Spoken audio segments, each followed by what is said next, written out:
Greetings, everyone. Welcome you all to the IEEE Global Site Week celebration. I'm Sampath Veeraraghavan. I'm the Global Chair of the Site Steering Committee and the 2021 Incoming Chair for Humanitarian Activities Committee.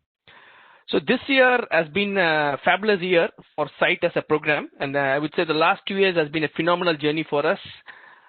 Especially Site has achieved a record-breaking growth in terms of membership, in terms of projects supported, in terms of number of site groups formed. This Site Week celebration, the core purpose is to celebrate the impactful work done by our site volunteers throughout the globe, right?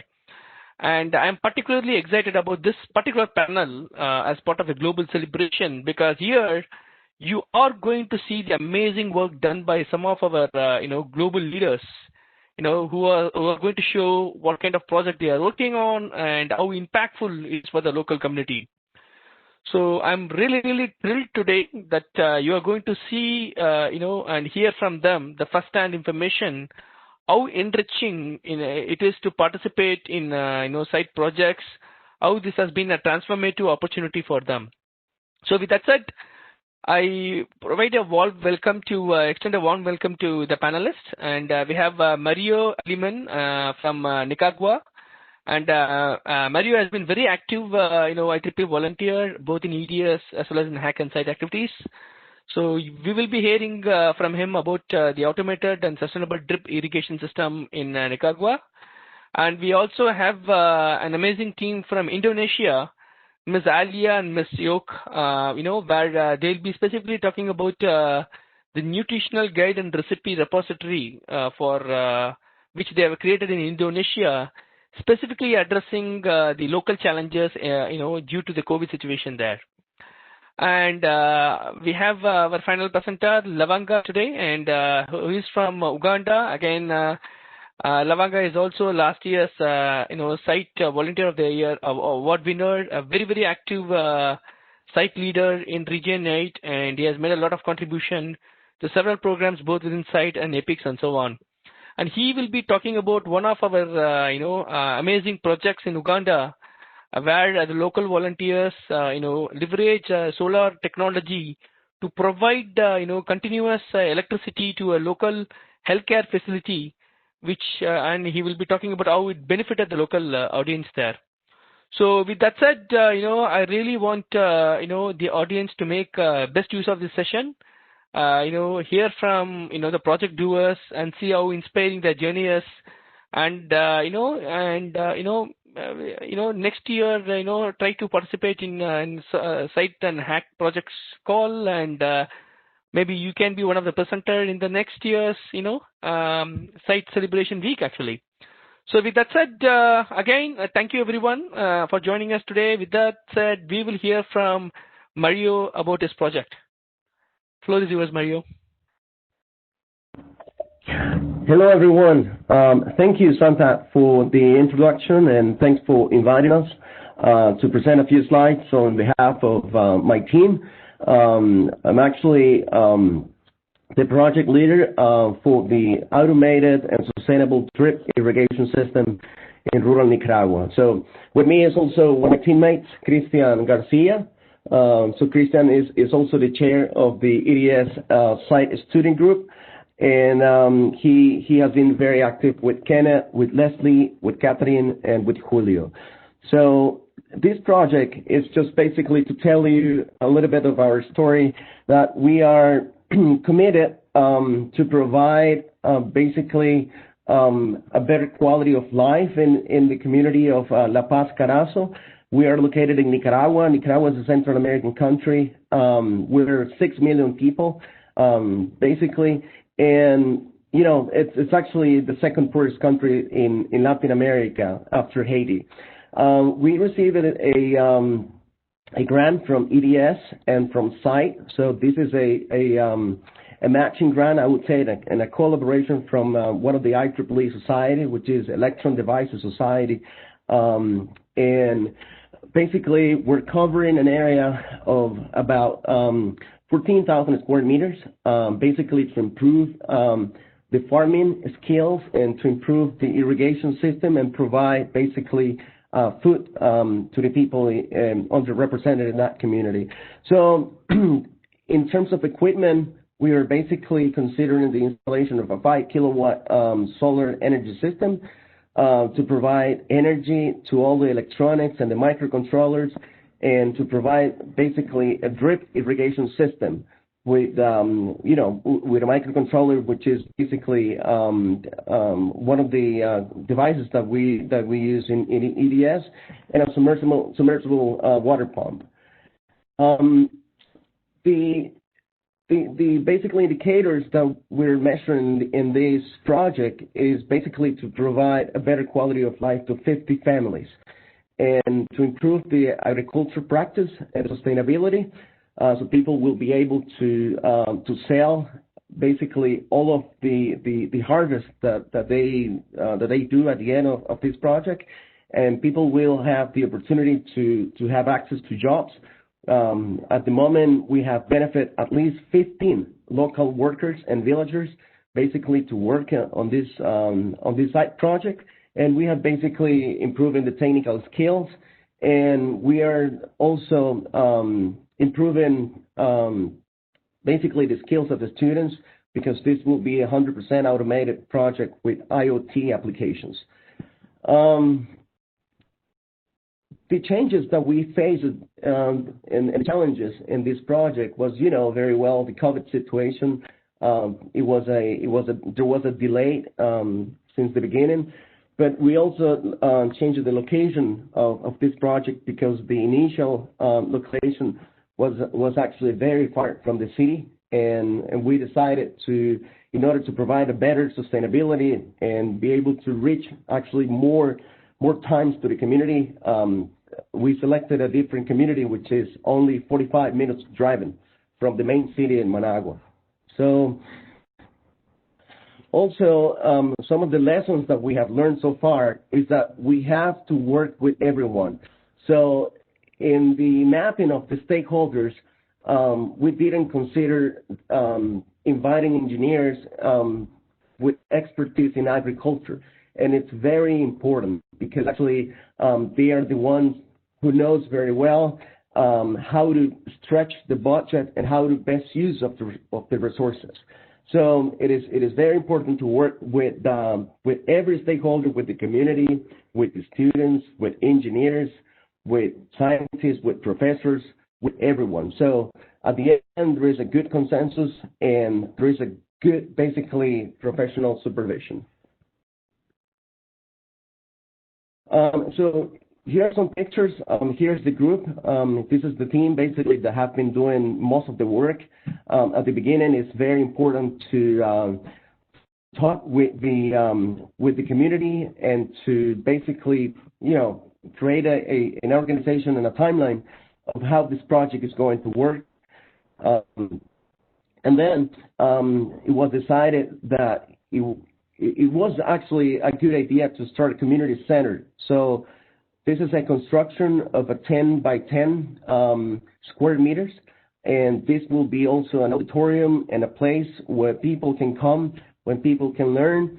We will be storing here all the electronics and all of the appliances, and this will be equipped basically within the next few weeks. So this is how it looks. It took us about 8 weeks or 12 weeks pretty much to do all the construction process. It was challenging, but it was great. So this is ready to start.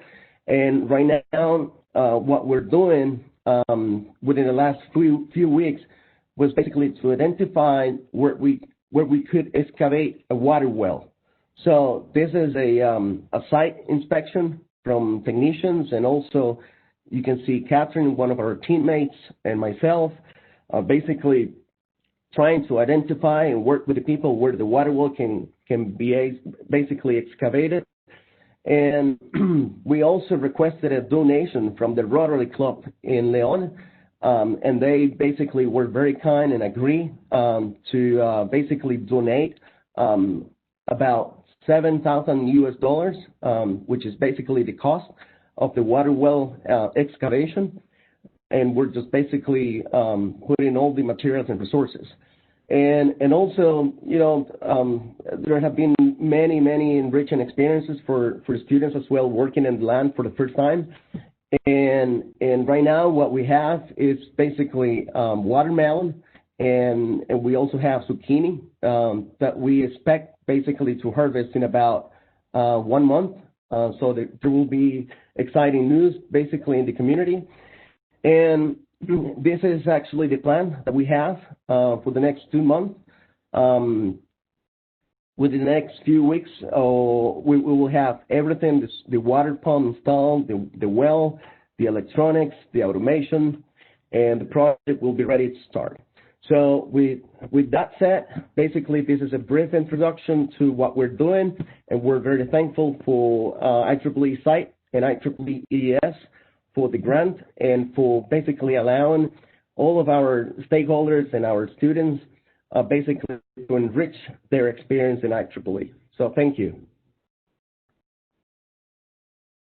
Thank you, Mario. That was an amazing project, and really, again, call out to the EDS team for their partnership and the engagement. Quite interesting. Now, Juliana, do you want us to take all the questions now, or should we get all the panelists first and then probably reserve the last 10-15 minutes for the Q&A? Yes, the plan was to have Q&A session at the end of the time. Mm-hmm. Sounds good. So I think our audience, if you have questions, keep posting it on the chat window. We'll take it during the last 15 minutes. So with that said, thanks to you and your team, Mario. That was an amazing presentation, and we will now hear from the Indonesia team. Ms. Alia, the floor is yours. Okay, Sampat. Okay, let me try to share the screen again. Okay.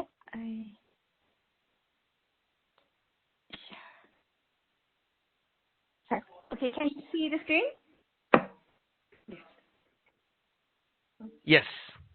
Okay, perfect. Okay. Thank you, Sampat. Thank you, Juliana. So, hello, I'm Alia. And I'm Yoka. Today we're here to share a bit of our experience from the IEEE HAC Fight COVID-19 project.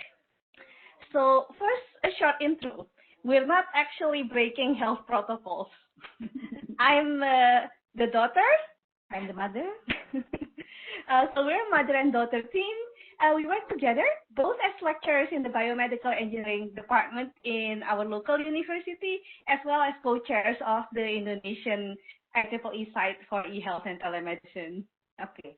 Both of us have a multidisciplinary background, with me starting off as a medical doctor before shifting to engineering, and Alia having both an engineering and management training. Okay. So our site group actually started in 2013. We focus on e-health and telemedicine, as our name says. We do conduct many different activities, including ongoing development and implementation for mother and child health, funded by IEEE site and HAC grant, but also working with our partners and funded by other projects such as Grand Challenges Canada and the Bill and Melinda Gates Foundation. In addition, we also do community education and professional or member development activities throughout the years. So, in the beginning of this year, we actually got awarded a site grant to continue our mother and child health platform, specifically to include hospital referrals for continuity of community care for mother birth, before and after birth. And then, of course, COVID happened. So by its nature, a lot of our project looks like this. So many crowded people and people in close contact. So we share space with health workers, mothers, and other volunteers, even if it's to use digital technology. So it was decided that our initial plan was not going to work until things got better. So when the IEEE announced the COVID special project plan, we tried to pivot, but still leverage on our core competence in mother and family health, specifically focusing on nutrition. So We were thankful that our project were one of the ones funded by the IEEE site, a special COVID-19 project grant. So our project stems from our observation that measures in COVID-19 pandemic, like lockdowns, make fulfilling a healthy diet more difficult, whether because of logistic reasons or because of economic reasons. And there are a lot of false information about nutrition, so you can eat garlic to cure yourself or gut yourself and stuff like that. So we developed a platform and social media campaign for healthy nutrition and meal planning in COVID, together with more general info on COVID-19 in cooperation with our co-funded partners. So we work with the Indonesian e-Health and Telemedicine Society, who has general information about COVID project funded by the Bill and Melinda Gates. We also work a lot with the IEEE local Women in Engineering chapter and also the local Rotary chapters. So the website platform includes a recipe repository, nutrition, and other knowledge tutorials. The project targets populations with access to internet and social media, but are still low in nutritional literacy and misinformation. So here is a shot of the menu planner and nutrition conversion, as well as the recipe repository in the website. And here a shot of the social media campaign and video tutorial examples. So what kind of impact can we see this project having so far?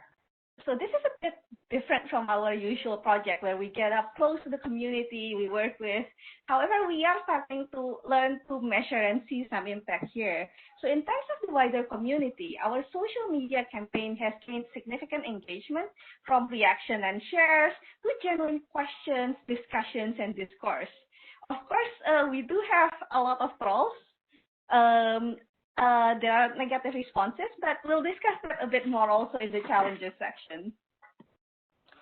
In terms of more direct engagement, we have also conducted multiple webinars in which we have direct discourse with the participants. We have conducted workshops with various audiences, a lot of them women, some teachers, some health workers, and others with networks themselves that we intend that they can spread the knowledge and experience too, focusing on this family nutrition and family food planning knowledge. Okay, and finally, in addition to the wider community impact, this project was also meaningful for us and for our volunteers. So we work a lot with the Women in Engineering chapter in Indonesia and also with local women organizations. So being mostly busy women, our volunteers often take food for granted, including us. And being in this project, it's not only that we give knowledge to other people, but we also learn ourselves. So we strengthen our knowledge and engagement, not only in terms of nutrition, but also in capacity development, for example, in video development, and perhaps also more surprisingly, family relationships and habits. And of course, we also have a very few challenges. So I think one of the challenges a lot of side projects in COVID is having is that we are not meeting people anymore. We are used to working with people on the ground, so sometimes communicating information and stuff can be a bit more difficult online. We can also see this in how we try to engage people in forums, in Facebook, and in other social media. So for every positive comment, share, genuine questions, there would also be derogatory ones or just spam, sometimes like offering bank loans. Sometimes it is difficult to actually sift through the comments because there can be quite significant. So some posts would have like 146 comments, and then maybe 50 would be spam combination of hoaxes and stuff like that, that we have to be very careful what to do with them. So this actually ties in with another HAC-funded COVID project. So the Women in Engineering Indonesia got a grant for Women Against Disruptive Information, which works against hoaxes in COVID-19. So we did learn some tricks from their playbook, which brings in the point of cross-project pollination, even within sort of like different departments, because I know we have the community of practice, but actually between community of practice, there are also chances for learning from each other. So there are also some more technical challenges. For example, a couple of our posts in Facebook regarding nutrition, which was actually sourced through the National Health Department, actually got tagged for policy violation. And because Facebook is so swamped with everything, we could not actually protest about it. So to close, yes, as part of this talk, we were also asked to give some advice. Yeah, we thought a lot about it because there's already a lot of good advice, and IEEE has a lot of new education information, which is great about humanitarian technologies, and every project is different. So we try to get into something that's less technical, but maybe more general. So the first is about choosing a focus area. And the second is about sustaining a program. So first, well, you do need to find a local problem that needs tech-based solution. Because we've been in site for quite some time, we find it's ideal to find something that is a local problem, but also you have to be careful that it matches your skills, and you have partners that you can build this relationship with long-term. And maybe this is a bit different, but to find something that's also close to your heart. And as you continue, you want to see the projects that you started continue. It's important to start with small wins and then grow and nurture relationship long term. Importantly, be consistent, build your portfolio, impact, skills, and relationship. And finally, another thing that is very important is learn from others doing similar or complementary things. Okay, so that's our short presentation. Thank you again for the opportunity to contribute to this wonderful group by IEEE. And we're looking forward to the discussion session later. Okay. Bye. Awesome, Ms. Alia and Ms. Yok. I mean, this is fantastic. A mother and daughter combination, doing social innovation. Kudos to you both. And I think, I mean, site actually is a very strong proponent. Me and my leadership and my team, we really wanted to, promote more diversity. Especially, we really wanted our women leaders to come to the front stage. So I'm very, very proud of what you both have done in Indonesia. So looking forward to touch base with your team soon to learn more about some of your plans for 2021 and beyond. So thank you so much. So with that said, we have our last panelist today, Lavanga. So we will hear from Lavanga about the amazing project he and his team has successfully rolled out in Uganda. So with that said, Lavanga, the floor is yours. We'll get started, please. Thank you so much. And hi, everyone. And I also take this chance to really thank you for inviting us to make this presentation. I'll give a presentation about one of the projects that has been supported and funded by HAC site. And this project looked at installation of solar at one of the health centers in Uganda. The health center is basically based in Tororo. That's the eastern part of Uganda.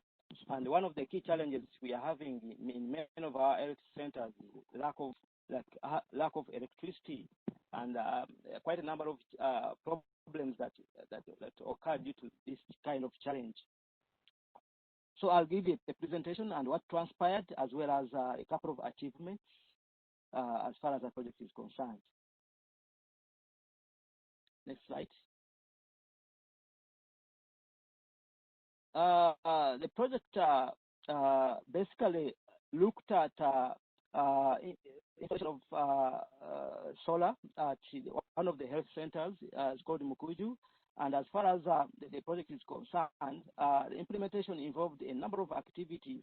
One, involved a number of meetings, planning meetings, which involved the IEEE site team members, as well as the community members, together with the health center leaders. A survey of the project site was done by the entire team, together with the community and the health center leaders. And later on, after the survey, the installation of the project, the installation of the panels or the solar system was entirely done. And the installation covered the maternity ward, the general ward, inpatient and outpatient wards, as well as the operational center. So many of these units actually didn't have reliable power. So in that case, once the team noted that kind of challenge, they thought that it would be better for them to work on those units. Later on, monitoring and evaluation of the entire project performance, as well as technology, how the technology performed, was conducted. Next slide.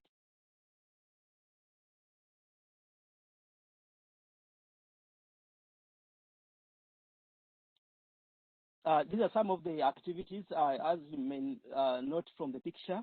Those are some of the IEEE site Uganda volunteers doing the installation work. And as far as the installation work is concerned, a number of activities was actually done. Were done. One of them were to do the consultations. You know, as far as this being one of the key technical activity, volunteers consulted frequently with experts on how probably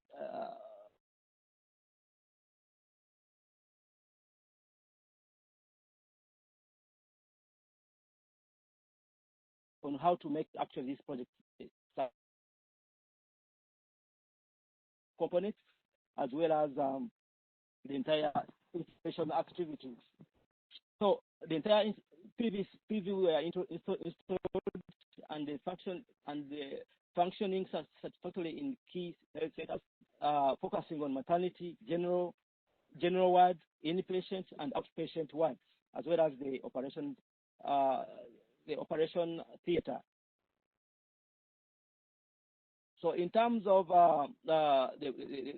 actually, as far as this project is concerned, it basically it entirely ended. Just to alert you all, the project ended in October, though it was supposed to end early January. This was mainly due to a number of challenges. One of them was COVID. And due to this COVID challenge, actually the project team decided to postpone the project. But as I talk right now, the project is fully complete.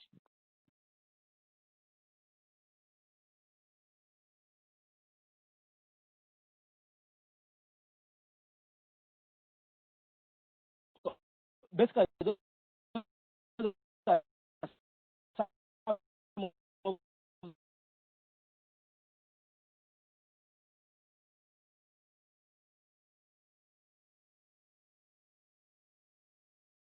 can we go to the next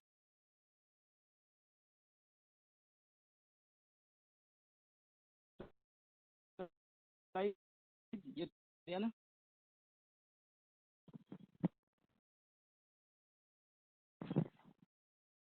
Hello? We can hear you, Luana. I'm not sure, Juliana. Hey, can we go to the next slide? Yeah, so these are some of the project team members, and one second, I can bring. Together with the health, these are some of the activities, and during these activities that the project team did the site visit, carried out site visits, as well as interviewing staff of the health center on what actual challenges and problems the health center is finding, and these interviews are actually helped the team to properly identify the real challenges, so that the better solution can actually be identified. So one of the other achievement as far as the project is concerned, the project frequently put together a couple of articles, which articles used to be posted on the IEEE site blog for continuous updates. So during this consultation, actually one of the center leaders actually advised that for the project to be sustainable, the project team should actually carry out the entire training of one of their technicians in order to actually manage and sort out any technical challenge that might occur during after the project has ended. So that's one of the other achievements. So apparently, as far as the health center is concerned, one technician from the community has been trained to actually assist out in sorting out any technical challenge. And one of the benefits as far as this training is concerned is that the health center has confirmed employing this gentleman to really oversee everything as far as that entire project is concerned. Next slide.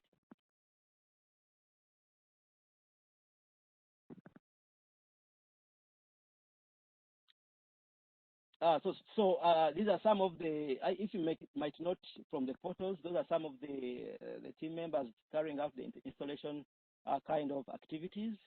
And as far as how the entire project contributed towards the current challenge of COVID-19, as of now, the expected mothers are able to actually to choose, are able to have a choice either to come to the clinic during the day or to come to the clinic during the night, which wasn't the case before the project, because due to the lack of electricity or reliable power, the health center had a challenge whereby whoever needed any help could not attend to, could not access the health center at night. So as of now, the community is able to access the health centers throughout actually 24 hours a day. Staff members are also able to minimize the overcongestion by working in shifts. Some health workers are able to work at night, while others are able to work during the day. Health workers and communities are able to provide and benefit from the center services due to the availability of light at night. So many of these health workers have mobile phones, and without a mobile phone, it will be quite hard for you to be reached too. So in that case, these health workers are able to charge their mobile phones from the center, and in the long run, if they are needed at the center, they are able to be reached. Another advantage is that the community has been able to actually see what solar can do. They have been able to believe that solar can actually provide energy. So in that case, we saw it as one of the advantages and the benefits during this entire COVID-19 situation. Next slide.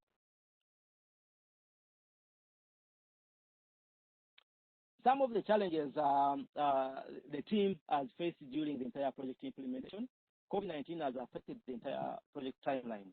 This project was supposed to be completed early January, but it has been able to it was completed in October 2020, which actually affected the entire project timeline. But one other challenge we frequently experience here in East Africa is the challenge of price fluctuations of the project materials, because many of these products are imported in using dollars. So once the dollar fluctuates, definitely the entire price of the item will also fluctuate. Many of the project team members actually are employed in have their own jobs. Actually, they are employed in a number of different organizations. So they at times they are so held up in their jobs. So identifying a suitable timeline for all of them to converge was not that easy. But as a team, we actually tried as much as possible to find a level ground for each and everyone be available during the entire project implementation. Next slide.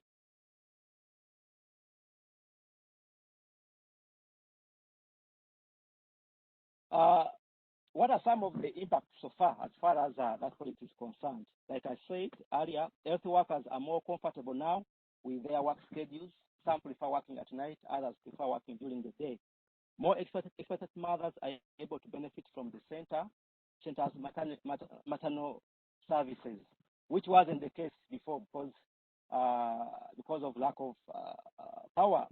Community members visit the center, a sign which shows that they have confidence in the center's activities. Actually, as far as the point is concerned, the health center has been able to the trust has been able to trust has increased as far as the center is concerned, which wasn't the case before, because many of the committee members are now confident that the center can actually provide them with services with the availability of power.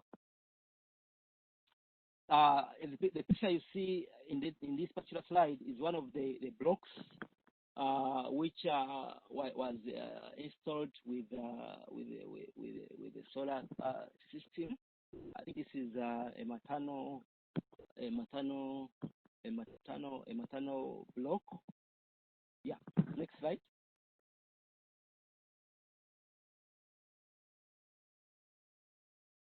What are some of the lessons learned so far? As a project team, work is always relevant and handy in addressing existing and sometimes complex challenges. What I mean here is that as a team, if you work as a team, you are able to work or identify solutions for some of those complex challenges. There are situations where the team faced a couple of challenges, but together the team actually identified solutions for those challenges. Constant communication promotes the value of openness, accountability, and transparency, which brings efficiency and effective performance in project operation. This is key as far as project success is concerned. Involving the community in technology development, design, and implementation actually leads to a successful solution to the satisfaction and support of all project stakeholders. It is important to involve a community as you're developing a solution or a technology. It is vital to work with the community because you see the community knows the challenge, which actually challenge can always be passed on to you, an innovator or the technology designer. So this is really imperative. Involvement of community enables the project to work while taking into consideration the actual and true community needs and interests. This is one of the key points I've talked about. If you don't involve a community, you come up with a solution which solution won't be really relevant to the community. Voluntary effort and input helps to perfect skills, competency, and experience of the concerned engineers. Here is that as a team, we are able to really acquire a couple of skills because the project involved a number of experts who kept on advising on modifications and the perfections and all that. So as a project team, we were able to acquire a number of skills, which skills probably we never had before the project. Next slide.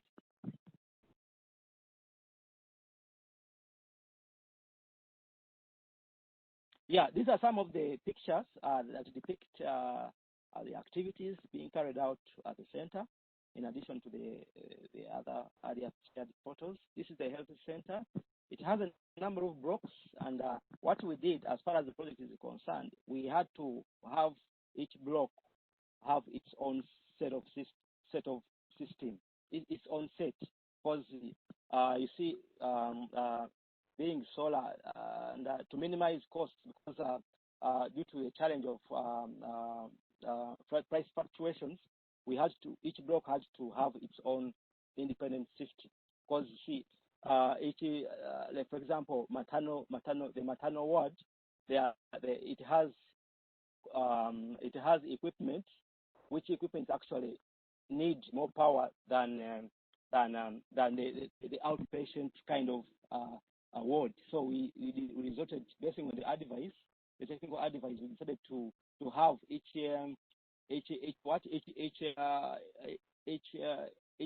ward or each unit to have its own set of systems. Next slide. I think that's all about the entire project.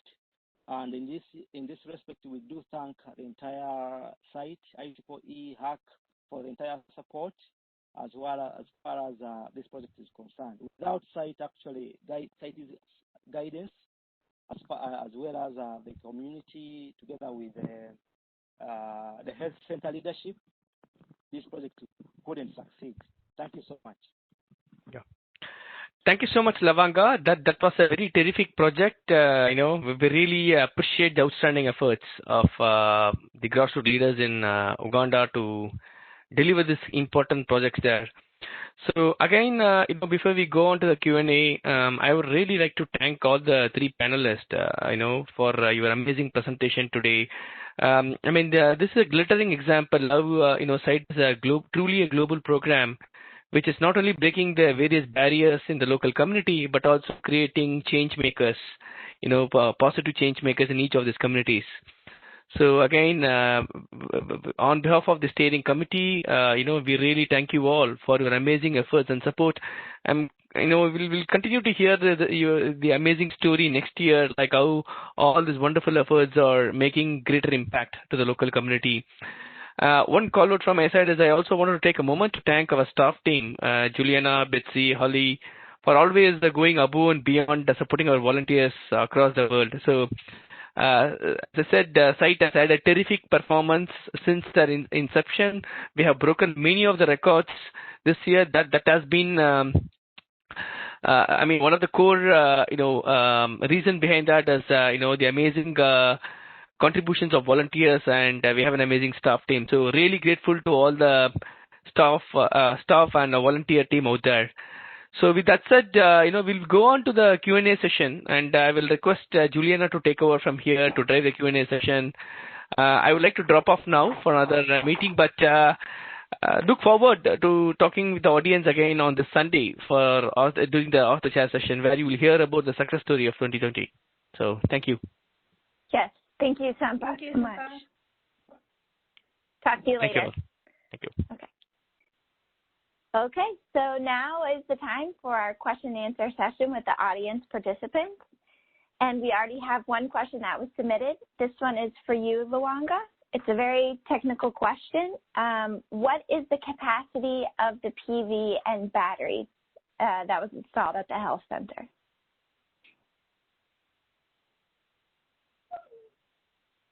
Thank you, Juliana, and thank you for the question. The capacity of the entire system apparently is 500 watts. 500 watts, and these watts can provide the lighting as well as running a few equipment at the center, especially the sensitive wards. One, the maternity ward, as well as the operational theater. Great, thank you. Thank you. Okay, and so we've got a message from Marcelo saying congratulations to all the teams for their work and the site team, excellent work. So just a comment from Marcelo. Thank you, Marcelo. While we're waiting to see if any further questions come in, I had a couple of questions for all of our panelists. And I'll go ahead and ask my question to Alia and Yoka. So I loved how you were just talking about the cross-project pollination, especially when you talked about the coordination with WIE in Indonesia and kind of leveraging those strengths in between the programs, working together toward a common goal in this case. And something that I also noticed was it seems, well, on all of the projects, but yours as well, just that you have done very well with finding local partners to work with. I know that's something that a lot of our project teams would like to do. Some struggle with that. Some are able to find local partners. But I was wondering if you could give just a couple of brief tips on how people could find those local partners, could approach them with their idea, and talk about working together. Okay. Thank you, Juliana. With partners, I think a lot of it is on a case-by-case basis. But a lot of the time, it's important to know that the partners do not directly become like your very close partners. Often you have to sort of like come to their social things and then help them out with small projects first. And then you can start, knowing a bit more about them. They trust you a bit more. This is especially true with governmental partners because they are usually more risk averse. Yes. So it's important to realize that this is a long-term partnership, and you start with very small wins, very small ones. And then another thing that we find in Indonesia is that if we want private sector partners, students are your best friends because the private sector likes students. So if we involve a lot of students in our activities, then it also becomes attractive with a lot of private sector partners, I think. I'm not sure how well this translates to other countries, but I think in Southeast Asian countries this translates well. That's great. Thank you so much for offering that advice. I think that's very, very wise, and it sounds like really it's all about building a relationship of trust, kind of establishing that beforehand before you go asking with either a financial request or request for other kinds of support. Great, so thank you. And let's see, I have a question for Luanga, and then we also got in one from Mario, but I'll start with the question for Luanga. Something that I really identified with your presentation was just talking about how the installation of the solar panels and the reliable source of electricity made a difference for expectant mothers. I've just recently had a baby, and so thinking about, that idea of, I have to choose between going to the clinic during the day or going somewhere else because they don't have electricity at night. That's such a difficult position for many women to be in around the world. My son was born at night, and he wasn't going to be able to wait until the next day. So I'm sure that just makes a huge difference for everyone in that community. And again, this is something that I noticed just as a very strong point among all the projects. But Luanga, could you talk a little bit about any advice that you would give for mobilizing volunteers, local volunteers within the IEEE section? That was something that you just seemed to do completely well.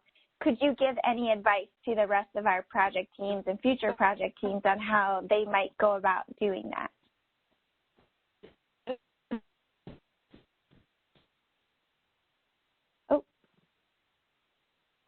Luanga, I see you're muted. I'm going to go ahead and just take you off mute. Oh, here we go.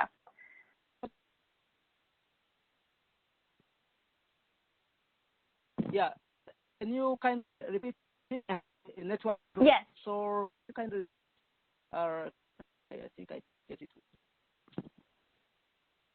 My question was, what advice would you give to other project teams who would like to mobilize volunteers from the local IEEE section and maybe they have a really good idea, but they lack team members to do that? How can they go about adding people to their project team?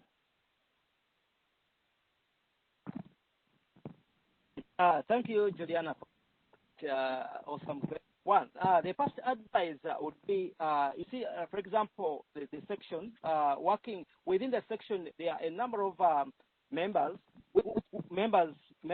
and actually members who are actually volunteers. So the advice I would give my fellow volunteers on how to identify or to work with other volunteers is basically to really keep networking.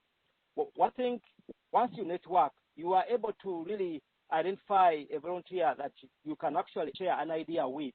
And once you share that, you have such a colleague or a fellow volunteer, you are definitely able to put together your ideas.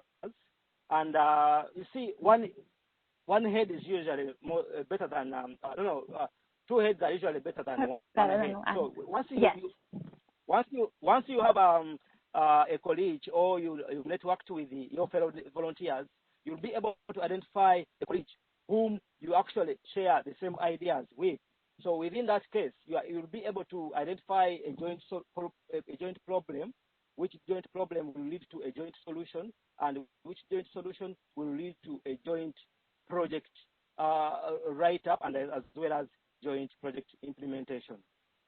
So that's the best one of the advice I would wish to share with my. But that's great. Thank you so much. Again, very, very wise, and definitely you can tell that you're speaking from many years of experience. So thank you so much for sharing that with our audience, and of course, the many other volunteers that will watch this recording afterwards. So Mario, we have received a question for you from Indra. Mario, is there any security issue consideration, perhaps thefts, perhaps natural disasters, and et cetera, when you install, that you would need to take into consideration when you install the PV pump unit? Mario, I see you're on mute, so I'm just, oh, there you go. Yes, thank you, Juliana. We are, in fact, considering all of the natural disasters, and, you know, we faced 2 hurricanes this year in Nicaragua, a week after the other, and of course, that's basically the idea of building the community center and the shelter. Everything will be secured, everything will be basically, locked. And the farm, in fact, is a private farm from the community, so everyone have access, but it's completely safe. Everything basically has locks, all the fences, and we have no issues with volcanoes, because actually this is in the south of the country, and the only risk would be basically to face another rain. But we survived. Thank you. Thank you, Mario. That's definitely good news to hear. Okay, I'll just give a couple more seconds to see if anyone else has questions for our panelists. Mario, I did have a quick question for you as well, and that was, do you have plans for what will be done with the produce? I know that you mentioned watermelon and zucchini are currently being grown. Will that supplement the local diet, or will that be sold to supplement income, or both? Yes, this is a test that we're doing. We are basically working the land just for the zucchini and the watermelon right now. After this process, the people will be able to sell the product and create, that revolving fund, and basically we'll be able to work on the land with more products in the future. So we are expecting to have 5 or 6 different vegetables and fruits in the future, and with this plan in mind, we're basically considering to receive some income for the community. That's wonderful. That's fabulous. Too bad you can't send a box of produce to Uganda, to Indonesia, and to New Jersey. But we know the local community will definitely benefit and enjoy that. Yes. Okay. Yes. So I don't believe we received any more questions at this time. I'll just check. Oh, just a follow-up from Indra in regards to that question, Mario.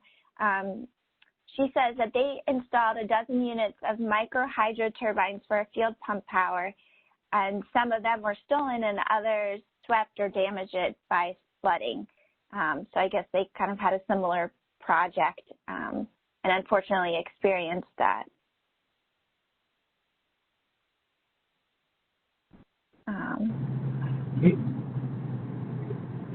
Can you repeat the question again, Juliana, please? So yes, I don't believe it's a question, but this is just Indra sharing about some unfortunate things that happened with their project. They had installed a dozen units of micro-hydro turbines for field pump power, and some were stolen, others swept or damaged by flooding.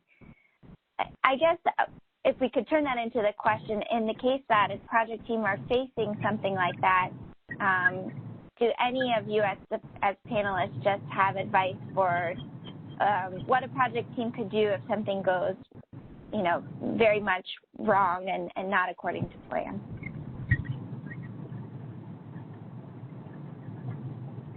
And I'll open that up to all of the panelists if anybody has any thoughts that they would like to share.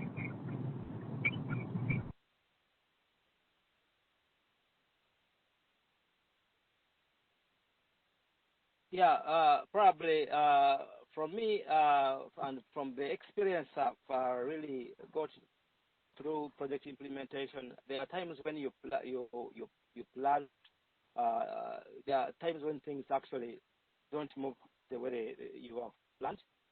So one advice or guidance I would give is always be pragmatic as a team.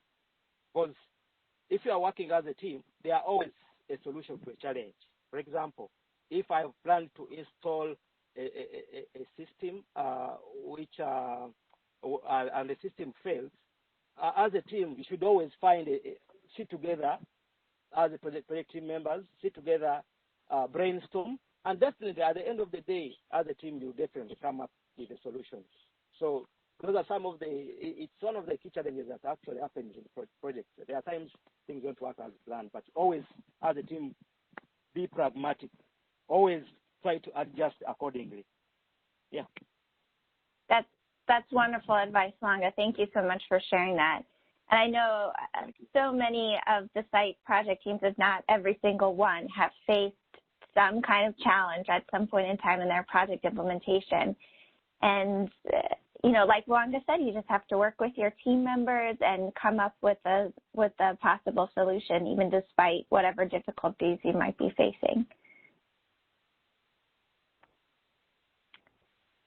Okay, well, at this point in time, I don't see any more questions for our panelists. I know we're also at the time for the close of our session. I would just like to echo Sampath by saying thank you so much to all of you for sharing about your projects, for sharing this very valuable advice for all of our project team leaders and for others who might be interested. They might have an idea and aren't really sure about how to get that going. I know this is really invaluable. And will continue to be a benefit, not just today, of course, but once we have this on the site website, people will be able to continue to watch this, and we can reference this session later down the road when people have questions too. So thank you all so much, and best wishes for continued success if your projects are ongoing, and of course for the continued impact that we know these projects will continue to have. Thank you all so much. Thank you. Bye-bye.